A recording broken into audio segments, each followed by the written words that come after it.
Boa noite. Tudo bem com vocês? Deus seja louvado pela presença de cada um de vocês aqui nessa noite. É uma grande honra e um grande privilégio estarmos aqui na casa de Deus. Não posso começar a mensagem de hoje sem antes parabenizar os pais, pelo dia. Aliás, dia dos pais é todos os dias, assim como dia das mães, Os pais são muito especiais. Eu, graças a Deus, tenho meu pai vivo. A nossa história de vida foi um pouco conturbada devido a algumas circunstâncias da vida, mas Deus seja louvado que hoje nosso relacionamento ele foi reconstruído. Meu pai, ele é um homem diferente, um homem melhor, e eu louvo a Deus por isso. Pude falar com ele hoje, parabenizá-lo. Se você ainda não fez isso, faça. É muito especial e muito significativo para os pais. É um dom, é um ministério, é uma grande responsabilidade, mas é uma grande bênção também. Então, parabéns a todos vocês, que Deus abençoe vocês. Amados, ontem nós vimos que nós precisamos sonhar. O sonho é o combustível que move o ser humano. E nós precisamos aliar o nosso sonho ao sonho de Deus. Porque o sonho de Deus, como a gente acabou de cantar, ele é grandioso. Quando nós cremos, quando nós temos as nossas crenças à frente dos nossos desejos pessoais, nós percebemos o quão longe nós podemos ir e quão grandes coisas nós podemos fazer por intermédio do poder de Deus. Quero convidar você a fechar os seus olhos, pedir a presença do Espírito Santo nessa noite. Poderoso Deus e amado Pai, aqui estamos, Senhor, na Tua presença, na Tua casa. Louvado seja o Teu nome, porque escolhemos estar aqui, Senhor. Decidimos vir aqui hoje com o único intuito de adorá-lo. Te peço a Deus que o homem se cale nesse momento para que a Tua palavra fale, Senhor. Que nenhum ruído nos atrapalhe de ouvirmos a Sua voz nessa noite. E que possamos sair daqui cheios do Teu Santo Espírito, Senhor, para expandir o Teu reino lá fora. Tudo isso nós te pedimos por Jesus. Amém. Abra sua Bíblia, Gênesis capítulo 39, a partir do versículo 1. Gênesis 39, a partir do versículo 1.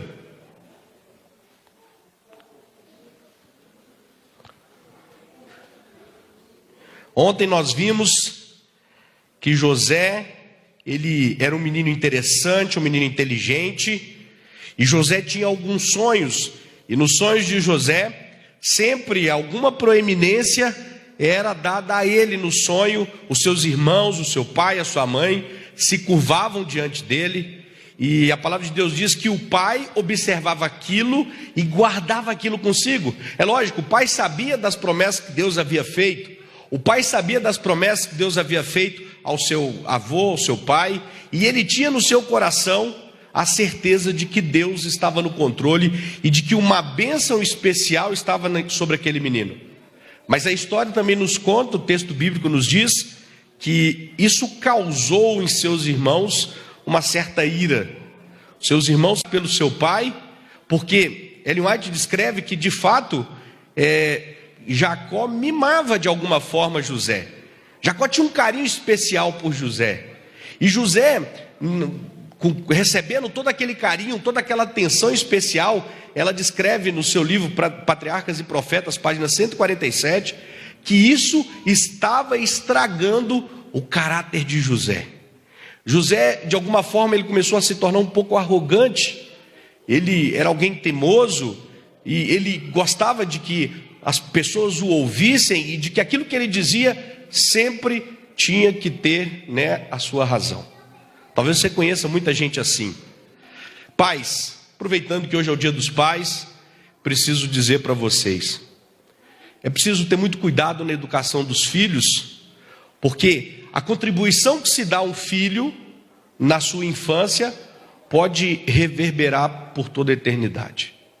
E isso pode causar a sua salvação, a sua perdição. Isso pode lhe trazer muitos males ao longo de sua vida. E sabe, Deus, no seu leve controle da história, tirou José da sua zona de conforto, tirou de José todo aquele carinho, toda aquela cerca de proteção que Jacó colocava ao seu redor, e colocou José agora numa situação desafiadora.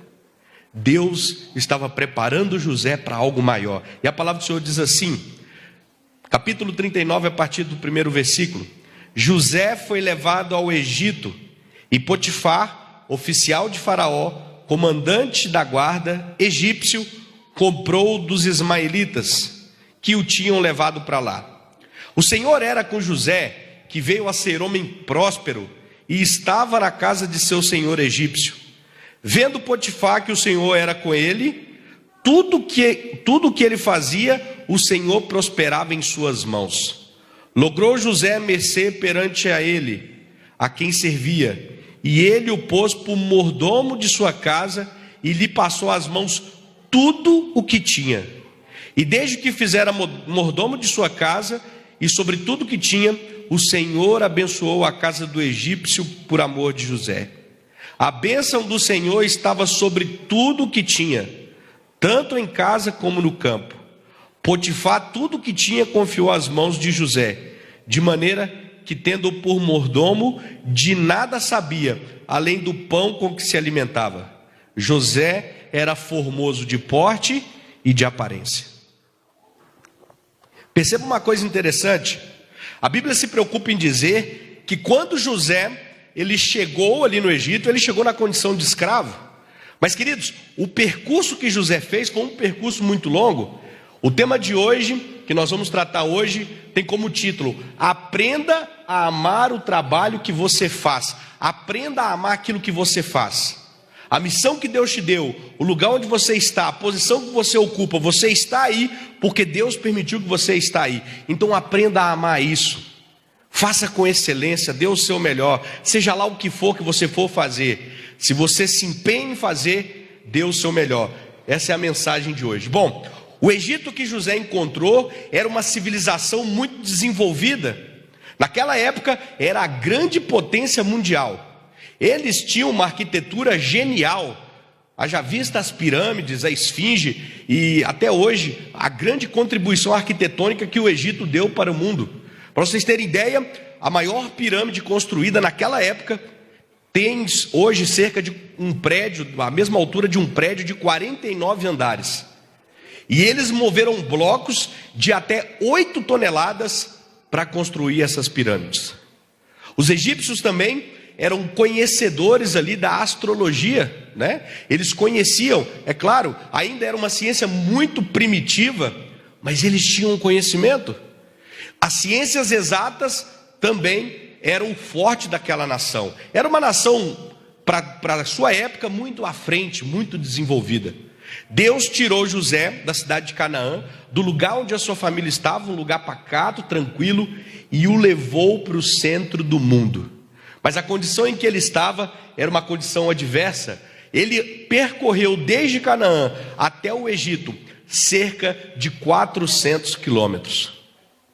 Nós não sabemos precisar, e a Bíblia não diz, quantos dias levou essa caminhada, quantos dias levou essa jornada de José. Mas a gente pode mais ou menos mensurar. Os beduínos que andam ali no deserto, eles geralmente andam em média cerca de 30 quilômetros por dia. E olha que o deserto é um lugar terrível, porque é um lugar arenoso, um lugar quente durante o dia e um lugar frio durante a noite. Eu não sei quantos já tiveram a oportunidade de estar no deserto. Eu mencionei ontem que eu fui contemporâneo do pastor Josué, que é filho dessa igreja, e uma certa vez eu precisei sair da Bolívia e ir até o Peru, porque eu tinha 90 dias como turista para legalizar ali o visto de estudante. E aí o meu prazo expirou, teve alguns problemas na documentação, e eu precisei sair, e não dava tempo de eu sair até o Brasil, e eu tive que sair por uma cidade lá no Lago Titicaca chamada de Unguio. Só que o ônibus, a van, nos deixava até um certo ponto, e dali a gente tinha que caminhar a pé. E ele nos deixou em torno de 11 horas da manhã e falou assim: olha, segue adiante aí, que vocês vão chegar no posto onde é o Peru. Só que ele não falou que a gente tinha que atravessar 9 quilômetros de deserto. E começamos a caminhar, e a sensação é de que nunca vai chegar. Foram 9 quilômetros, mas parecia 90. A angústia, a ansiedade, o medo, a gente não podia voltar, era o nosso último dia no país, poderíamos ser presos por estar ali ilegalmente, precisávamos do visto de saída e depois um de entrada, para ter mais 60 dias para resolver a questão da documentação. Mas o fato é que aquela jornada, aquela caminhada foi terrível. Mais ou menos ali umas 4 horas de caminhada, mas o terror psicológico, a falta de água, o ar rarefeito, tornaram aquela jornada algo terrível, marcante para nós. Eu imagino 400 quilômetros, e pior, eu ainda estava numa condição boa, eu era estudante. José era um escravo. José andou 400 quilômetros se lembrando da mordomia que tinha na sua casa. O pai dele havia lhe dado uma veste que o colocava como líder do clã. O pai dele estava preparando ele para liderar o seu povo.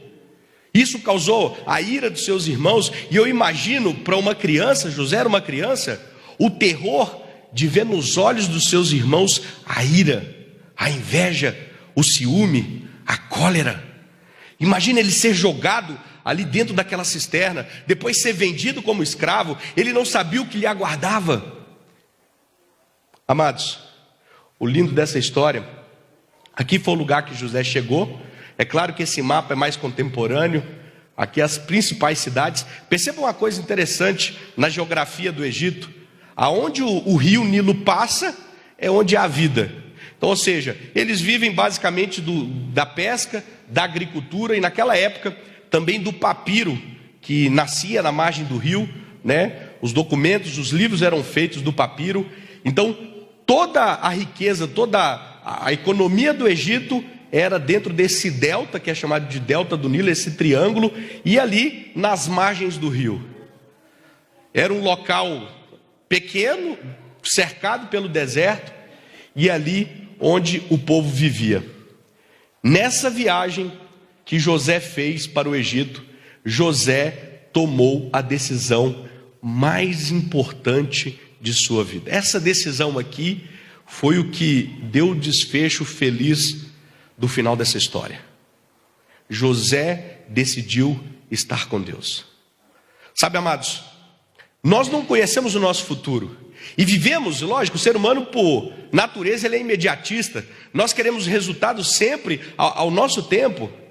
Mas há uma coisa muito importante nessa história, e esse conceito eu quero que você grave ele no seu coração, para nunca mais apagar, para nunca mais esquecer. Se você se decide estar com Deus, não importa as adversidades que virão, não importa as circunstâncias, não importam os problemas que vão acometer ao longo da jornada, o importante é que no final da história, Deus irá te abençoar.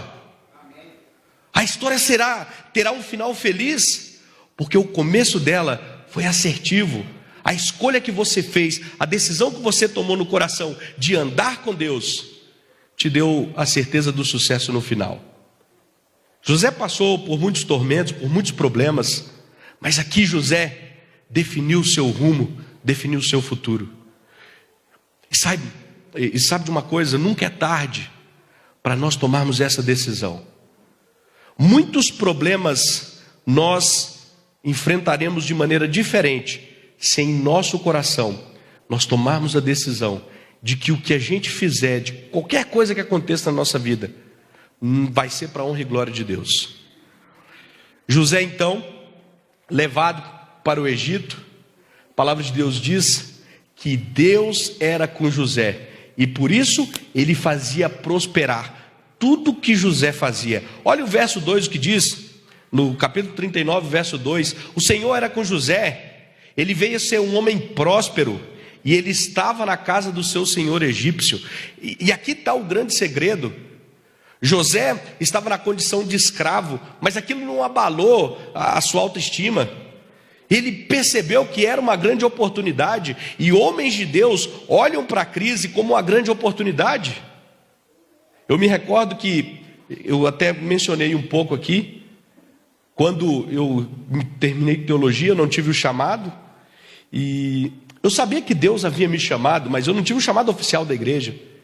E eu fui para um lugar muito desafiador, um lugar de difícil penetração do evangelho. E eu me lembro que a minha primeira experiência com o bairro, eu peguei o ônibus, eu fui para o ponto mais alto do bairro, e lá dava para ter a vista completa do bairro. Eu via a Unicamp, eu via ali a estrada que ia para Cosmópolis. E ali eu orei ao Senhor. Falei, Senhor, não sei o que me aguarda nesse ano. Que desafio, que gigante está à minha frente. Não sei o que vai acontecer, mas se o Senhor me chamou, e eu acredito piamente nisso, eu sei que milagres extraordinários vão acontecer. E o Senhor há de se revelar aqui nesse lugar. Então, Senhor, vai batendo nas portas, vá abrindo os corações das pessoas, vá preparando o terreno, para que quando a mensagem chegar, quando nós chegarmos lá para apresentar a Tua verdade, que as pessoas já estejam nos aguardando. E que a Tua palavra entre e faça morada. José, naquela viagem, Ellen White diz que ele ficou se lembrando da sua casa até uma parte do percurso, mas aí então ele parou, ele orou a Deus e ele falou: Senhor, aonde quer que eu estiver, eu vou honrar o Teu nome, eu vou fazer de tudo para que o Seu nome seja exaltado. E Deus era com ele, e tudo que José fazia, Deus colocava a sua mão, Deus operava os milagres e aquilo prosperava, a ponto de chamar a atenção de Potifar. Potifar observou isso em José, e olha, José estava num lugar muito hostil para um servo do Senhor. O Egito, os moradores, os egípcios, eles adoravam vários deuses pagãos. Era um lugar onde aconteciam coisas terríveis. Eles não eram bem-vindos ali, ele era um escravo. Mas Potifar observava nas ações de José, na atitude de José, que ele era alguém diferente. Ele não era como os demais. Geralmente o escravo, ele fazia aquilo que lhe mandava. José queria mais, ia além. E às vezes na sua vida, na sua vida espiritual, você vai querer crescer, vai querer fazer mais. E muitos vão olhar para você com olhos assim, te discriminando. Às vezes você vai querer dar o seu melhor e andar a segunda milha em prol da causa de Deus. E muitos vão dizer para você, olha, tentar te desanimar, olha, isso não dá certo, isso não vai acontecer, a gente já tentou isso, no passado fizemos isso, mas agora eu acho que não é o melhor caminho. Quero dizer uma coisa para você: se você coloca o seu coração, se o que você faz é com amor, Deus opera milagres extraordinários. Naquela ocasião em Campinas, primeira coisa que o adventista aprende é fazer a tal da pesquisa bíblica, né? E aí a primeira coisa que me disseram foi o seguinte: olha, isso aqui não funciona. Isso aí pode funcionar lá na favela, aqui no Barão Geraldo não funciona. E então eu reuni os estudantes ali, nós tínhamos 22 estudantes, e eu falei assim: galera, é o seguinte, como a gente ainda não tem uma metodologia melhor, vamos fazer uma pesquisinha bíblica? Quem sabe aí a gente não consegue levantar um estudo bíblico. E saímos durante uma semana, cada um dedicava uma hora, o tempo que tinha disponível. E nós terminamos ali aquela semana com as nossas pesquisas bíblicas, com mais de 30 estudos. Não tínhamos nada. Era um lugar que realmente, se num bairro comum você batia em 4 casas para um aceitar o estudo bíblico, ali você batia em 25. Era um desafio tremendo, mas ainda assim haviam pessoas interessadas. E às vezes você chegou na igreja, você está com aquele primeiro amor, com vontade de trabalhar, com vontade de aplicar os seus talentos à obra de Deus. E aqueles que já estão há algum tempo, não todos, mas sempre há aqueles que vêm com ideias negativas, falam: olha, vai com calma, a gente já conhece, isso não dá certo, aqui é diferente.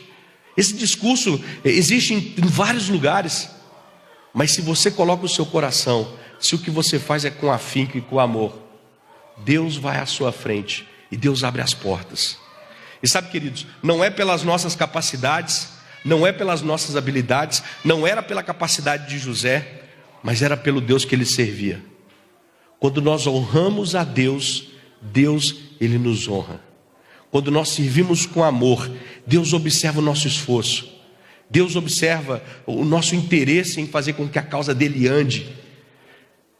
E é aí que ele dá aquela injeção de ânimo na gente, quando ele coloca pessoas no nosso caminho que estão interessadas em conhecer a sua verdade.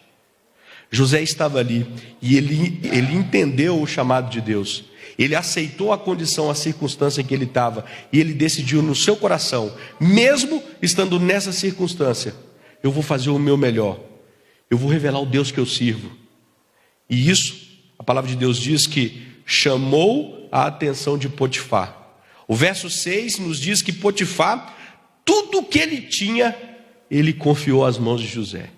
Ele se assentava à mesa e só queria o pão para comer, porque ele sabia que José governava a sua casa tão bem, como se fosse dele. Olha que coisa maravilhosa. Talvez você não está no melhor emprego do mundo. Talvez você gostaria hoje de estar sentado ali, gerindo uma grande empresa, tendo seus milhões de dólares entrando por minuto na sua conta. Mas infelizmente você não ocupa essa posição. Mas aonde você estiver, dê o seu melhor.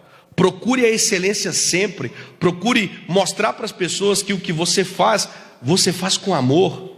Muitas pessoas não estão felizes com aquilo que fazem, e é por isso que a vida delas se tornam amargas. Aprenda a amar aquilo que você faz, porque se Deus te colocou ali, permitiu que você chegasse ali, é porque Ele tem um propósito magnífico na sua vida e na vida das pessoas que te cercam. Foi assim com José. As circunstâncias da nossa vida podem mudar, mas Deus, Ele nunca muda. E a promessa de Deus, o plano de Deus, o propósito dEle é soberano. É muito maior do que os nossos. Os pensamentos de Deus são maiores que os nossos. Os desejos, os desígnios do seu coração são infinitamente maiores que os nossos. Hoje nós não podemos entender algumas circunstâncias da nossa vida, mas quando a gente trilha mais algum caminho, lá na frente, a gente consegue compreender o porquê passamos por algumas coisas. Naquelas adversidades, Deus estava preparando José para salvar toda uma geração. Olha que coisa magnífica. Certamente se José tivesse crescido ali, cercado por toda a proteção do pai, que tipo de homem José teria se formado? Já imaginou isso? Será que José teria a capacidade de liderar o povo de Deus no momento de intensa crise? O que seria do povo de Deus se José não tivesse passado pelo que ele passou? Olhando agora para trás, a gente consegue perceber a mão de Deus operando. E é assim que Deus trabalha. O apóstolo Paulo diz que a nossa leve e momentânea provação servirá para a comprovação do nosso caráter e acarretará em eterno peso de glória. É por isso que Deus permite algumas coisas. É por isso que muitos de nós sofremos e a gente fracassa, falha, erra. Isso faz parte do processo, e o processo é mais importante que o resultado, porque é Ele quem constrói quem nós somos. A prosperidade de José está intimamente ligada à bênção de Deus. Essa frase é muito importante. Talvez numa leitura despretensiosa você não capite assim a intensidade, a profundidade dessa frase. Sabe, José, apesar de colocar o seu melhor no que fazia, a sua prosperidade não vinha de suas mãos, mas vinha das bênçãos de Deus. E olha que coisa interessante, a bênção que Deus dava a José abençoava a casa de Potifar, e por consequência abençoava a vida de Potifar. Quando nós nos esforçamos, o segredo do sucesso está aí, na união do poder divino com o esforço humano. Quando nós damos o nosso melhor, quando a gente coloca o nosso coração, o nosso amor naquilo que nós fazemos, a bênção de Deus ela vem sobre nós, e isso é real, e isso contagia, isso anima, motiva, e as pessoas percebem que há um poder diferente. Aliás, Romanos 1,16 diz isso, que o Evangelho é o poder de Deus, não é a capacidade humana, mas o poder de Deus para a salvação. E quando esse poder atua através de nós, ele contamina as pessoas que estão do nosso lado, e todos vão andando na mesma sinergia, e uma força poderosa, inexplicável, faz com que milagres grandiosos aconteçam. Se a gente for olhar a história da igreja adventista do sétimo dia, um milagre atrás do outro, Deus usou pessoas, e através delas fez com que milhares e milhares fossem abençoados. E não é diferente, nós vivemos em um outro tempo, um tempo de secularismo, um tempo em que a fé das pessoas está cada vez mais enfraquecida, é verdade. Mas o Deus desse tempo é o mesmo Deus do passado. O Deus que faz coisas grandiosas hoje é o mesmo Deus que fez coisas grandiosas no passado. Nós não podemos acreditar disso. Mesmo sendo um escravo, José servia com amor e dedicação. Eu queria fazer uma pergunta para você nessa noite. o quanto de amor e de dedicação você tem colocado na missão que Deus te deu, no chamado que Deus fez para você. O quanto de amor, de vontade você tem colocado, você tem empenhado nesse chamado que Deus te fez. Porque ele é seu, não é de mais ninguém. A missão que Deus chamou você para fazer, só você pode fazer, jovem. É lá no lugar onde você atua que Deus vai usar você. Mas o quanto você tem se empenhado em fazer isso, em observar as oportunidades que Deus dá. Talvez há pessoas ao seu lado que está clamando por conhecer a verdade, que dá inúmeras oportunidades, mas você ainda não percebeu, não teve a sensibilidade. Pessoas que precisam de ajuda, pessoas que precisam de um socorro, às vezes de um abraço. Quando nós servimos com amor e dedicação, o Espírito Santo vai nos dando essa sensibilidade. E nós vamos percebendo algumas coisas. E Ele vai colocando pessoas no nosso caminho. Ele vai costurando a nossa vida com a vida das pessoas. E as pessoas vêm de longe. E assim, parece até coisa do acaso, mas não é obra do acaso. É a ação do Espírito Santo. E uma palavra dita ali pode mudar o futuro de uma família. Ou uma ação feita em prol de alguém pode mudar o futuro de uma cidade. Eu estive na cidade de Eunápolis, não sei quantos conhecem ali, região da Bahia, fica próximo a Porto Seguro, e eu conheci um irmão, o irmão chamava José do Sacramento, e é uma família muito tradicional, uma família adventista tradicional ali, e ele me contando a história de como o adventismo chegou na cidade. Hoje, para vocês terem ideia, uma cidade de 80 mil habitantes, tem em torno de 7 mil adventistas, 5 distritos, uma cidade fortíssima. E ele disse que ele morava em São Paulo, e um dia ele estava no trem, não era nem metrô, estava no trem ali na Zona Leste, indo trabalhar. E um senhor com um livro na mão, e ele assentou e perguntou para o senhor: o que você está lendo? E o rapaz começou a contar a história do livro. E ele estava lendo o Desejado de Todas as Nações. E ele ficou maravilhado com aquela história. E ele falou: nossa, eu queria aprender um pouco mais disso. Ele recebeu o estudo, ele se batizou, e ele sentiu no coração o desejo de voltar e de contar aquilo para sua família. E ele então voltou para a Bahia, e ele começou a pregar, batendo de porta em porta. Ele conhecia todo mundo, e ele saía, e ele falou assim para mim que o coração dele, cada vez que ele contava para alguém, o coração dele ardia mais de vontade de contar, e ele não conseguia dormir, e ele se lembrava: puxa, eu tenho um amigo de infância, eu preciso contar para ele. E em pouco tempo a mensagem foi se espalhando, e a igreja ganhou essa força que ela é lá hoje. E é assim em muitos lugares. Precisa de um só mudar a engrenagem, colocar a força do Espírito Santo, ser guiado, ser tocado pelo Espírito Santo, para que Deus faça coisas maravilhosas. Pergunta crucialmente importante: você sabe o que é trabalhar com gosto? Lá em Minas a gente tem essa expressão, o mineiro gosta de falar isso: ah, porque foi e pegou com gosto. Você sabe o que é trabalhar com gosto? Alguns sabem, alguns vão dizer para mim: pastor, eu trabalho muito, viu? Eu lá na minha empresa, eu dou o meu melhor, eu sou um dos melhores funcionários, eu sei o que é trabalhar com gosto, porque quando eu pego para trabalhar, eu não paro. E eu admiro muito isso. E como dizem por aí, o único lugar que o sucesso vem antes do trabalho é no dicionário, né? Porque na vida a gente tem que trabalhar mesmo, a gente tem que estar duro, nada cai do céu. Mas trabalhar com gosto, no sentido que eu quero dizer para vocês, é fazer aquilo que a gente gosta, fazer com amor, fazer com dedicação, com esmero. Trabalhar com gosto significa produzir, porque quando a gente ama, a gente gera resultados. Isso se aplica na nossa vida profissional, se aplica também na nossa vida relacional, em todas as áreas da vida, principalmente na espiritual. Sabe por quê? Porque quando eu trabalho com gosto para Deus, dá fruto. A gente atrai as pessoas não pelo nosso carisma, mas pelo poder do Espírito. E o Evangelho vai ganhando corações, o Evangelho vai ganhando as casas, a cidade, e assim o reino de Deus vai se expandindo. É impossível, queridos, trabalhar com vontade, trabalhar com amor e o resultado não vir. Eu me lembro de uma citação do livro Evangelismo, em que a irmã White diz assim: quando nós nos empenhamos para fazer a obra do Senhor, o resultado será proporcional ao entusiasmo que você coloca na obra de Deus. Quando nós vamos entusiasmados, felizes por estar sendo usado por Deus, por estar servindo a maior causa de todos os tempos, o resultado é proporcional ao amor, a dedicação e o entusiasmo que nós colocamos. Aqui está o segredo.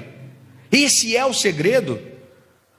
Colocar amor naquilo que nós fazemos, amar o chamado que nós temos. E ela diz ainda no Patriarcas e Profetas, página 215, a assinalada prosperidade que acompanhava todas as coisas postas aos cuidados de José não era o resultado de um milagre direto. Apesar de ter a bênção de Deus, apesar de ter o controle de Deus sobre aquela circunstância, sobre aquela história, o milagre só acontecia, sabe por quê? Porque José era operoso, porque ele trabalhava. E quem não trabalha, atrapalha. Essa é a grande verdade. Dolorosa, mas uma grande verdade. O sucesso era proporcional ao amor e o entusiasmo que José colocava. José via tudo aquilo ali como uma grande faculdade que Deus estava o experimentando. E ele procurava extrair lições positivas de tudo aquilo ali. Olha que caráter extraordinário. Esse é o grande desafio para nós cristãos. Entendermos que as nossas provações é uma forma de Deus preparar a única coisa que nós vamos levar para a eternidade, que é o nosso caráter, a faculdade da vida. E ela diz mais: a sua operosidade, zelo e energia eram coroados pela bênção divina. José não ficava ali com o braço cruzado, esperando Deus agir. E às vezes a gente fica assim. José ia, colocava a sua força, a sua vitalidade, o seu vigor, e Deus o coroava. Eu sei que no início do ano nós somos mestres em fazer as metas, né? A gente coloca no nosso coração, na nossa mente: ó, esse ano eu quero ler a Bíblia, esse ano eu quero levar uma pessoa para Cristo. E aí a gente cruza os braços o ano inteiro, e chega em dezembro, ou a gente lamenta, ou pela misericórdia de Deus alguém bate na nossa porta, né? Pedindo para conhecer, coisa muito difícil de acontecer. Mas a história de José nos ensina de que para que o milagre aconteça, o ponto de partida tem que ser nosso. Nós temos que ir lá no campo. O milagre acontece lá fora. O milagre acontece no sofá da sala das pessoas. O milagre acontece quando nós descemos das sarjetas e nós vemos que as pessoas estão morrendo lá fora, literalmente. O milagre acontece quando eu paro de me preocupar comigo mesmo. Eu começo a me preocupar com as pessoas. Eu começo a amar as pessoas, viver um evangelho prático, um evangelho verdadeiro, um evangelho relevante, que se incomoda sim com a nocividade do pecado. Essa que é a verdade. A gente cai numa armadilha de ficar acomodado a essa vida, sabe? Liga a televisão e a mente está cauterizada, você vê aquelas notícias terríveis, e parece que, né, o Brasil urgente, cada coisa mais terrível que a outra, e parece que aquilo não mexe com a gente mais, a gente perde a sensibilidade, a gente deixa de ser humano. Amados, não é isso que Deus quer de nós. Deus quer que nós nos preocupemos sim com as pessoas, com as famílias, com as crianças abandonadas. Perceba que a Bíblia no Antigo Testamento, a grande cobrança de Deus não era com os serviços culticos do templo, mas era com os órfãos e as viúvas, era com quem tinha fome, era com quem estava sedento. Quando Jesus voltar, Ele não vai perguntar que cargo você tinha na igreja, Ele vai perguntar para você se você alimentou quem estava faminto, se você amou de verdade, se você deu agasalho para quem tinha frio, se você foi na prisão ver quem estava preso. O evangelho verdadeiro, transformador. Preciso terminar. E a última pergunta que eu queria fazer nessa noite para reflexão é: o trabalho, as nossas atividades, a função que nós exercemos, a nossa posição social, pode afetar a nossa vida espiritual? Bom, eu queria dar uma resposta não baseada na minha opinião, mas baseado naquilo que a Bíblia diz. E eu cheguei a essas 3 conclusões. Primeira delas: nós podemos errar sim, e ser forçado a fazer de maneira errada. Eu vou dar um exemplo. Eu não sou contra o cristão entrar na política. Não sou contra. Mas eu sempre alerto o meio em que ele está entrando. E eu tenho um amigo, assim, muito próximo, que ele sempre sai candidato, né, à política, e ele vai me contando as coisas que acontecem. Eu sei que corrupção pode acontecer em qualquer lugar. Corrupção está no caráter da pessoa. O meio influencia muito, mas é o caráter que vai mandar. No entanto, a pressão de certas posições, ela é imensamente maior e é constante. E ele foi me contando os esquemas, o sistema que acontece, e ele falou assim: olha, eu cheguei à conclusão de que é impossível você ser digno e honesto seguindo essa profissão. E aí eu pedi para sair, porque eu fiquei cada vez mais enfraquecido. O tempo foi passando e as portas foram se fechando, e parecia que eu não tinha outro caminho a não ser me enveredar pela corrupção. Então eu respirei fundo e falei: estou fora, o quanto antes.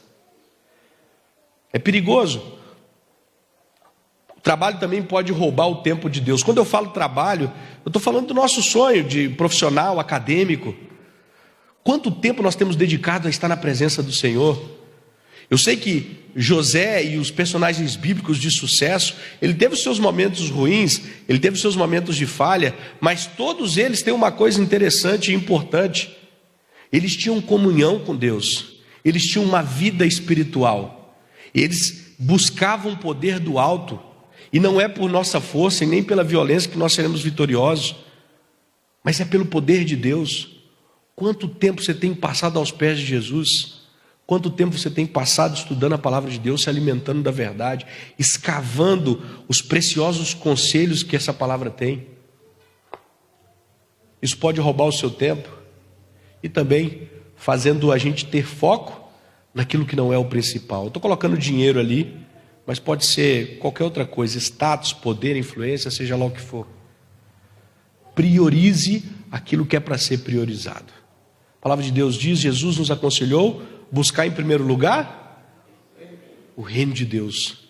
As coisas que nós precisamos, que Deus sabe que nós precisamos, de fato, elas serão acrescentadas. Tenha equilíbrio na vida. Deixa um tempo para a sua família, sabe? Tem hora que é preciso desligar mesmo. Eu no começo, nos primeiros 2 anos, que a gente está chegando, né? A gente quer mostrar trabalho e a gente vai com aquela intensidade e não tem folga, não tem segunda, não tem nada, e vai. Aí chega um tempo que você olha para trás e fala: tá, mas eu estou correndo para quê? E aí? Que adianta eu correr lá na frente, a família ficar para trás? Que adianta eu me preocupar com a obra do Senhor e me esquecer do Senhor da obra? Eu vou estar dando o que para as pessoas? Vou dar aquilo que eu não tenho? Eu não passo tempo com Jesus. O que eu vou lá no púlpito falar de Jesus? Eu não passo tempo com a minha família. Como que eu vou aconselhar uma família? Calma. Coloca Deus em primeiro lugar. Deus vai te dar exatamente o que você precisa. Foi assim com todos no passado. É assim hoje e será assim sempre. Porque as circunstâncias mudam, mas Deus não muda. A atuação de Deus não muda. O que é sucesso, o que é fracasso? A Bíblia diz que sucesso é isso aqui, olha. O Salmo 1 diz: bem-aventurado o que não anda segundo o conselho dos ímpios, não se assenta na roda dos escarnecedores, antes o seu prazer está onde? Na lei do Senhor, e nela ele medita de dia e de noite. E no final do verso 3 diz assim: tudo quanto ele faz será bem sucedido. Não sou eu quem está falando, é a palavra de Deus. Quando nós buscamos a Deus, quando a gente tem prazer na lei do Senhor, quando a gente tem prazer na palavra de Deus, tudo que nós fazemos é bem sucedido. E a Bíblia fala que fracasso, olha aí, Marcos 8,36, o que aproveita o homem ganhar o mundo inteiro, se vier perder a vida eterna? Do que adianta chegar lá no topo, aonde ninguém chegou, conquistar todas as posses, conquistar todo o dinheiro, toda a influência, se perder o que é mais importante, que é a vida eterna? Sucesso não é o que você tem, sucesso é quem você é. Eu tive o prazer de conhecer esse homem aí. Vocês conhecem a história dele, o Vitor, que foi goleiro do Londrina. Ele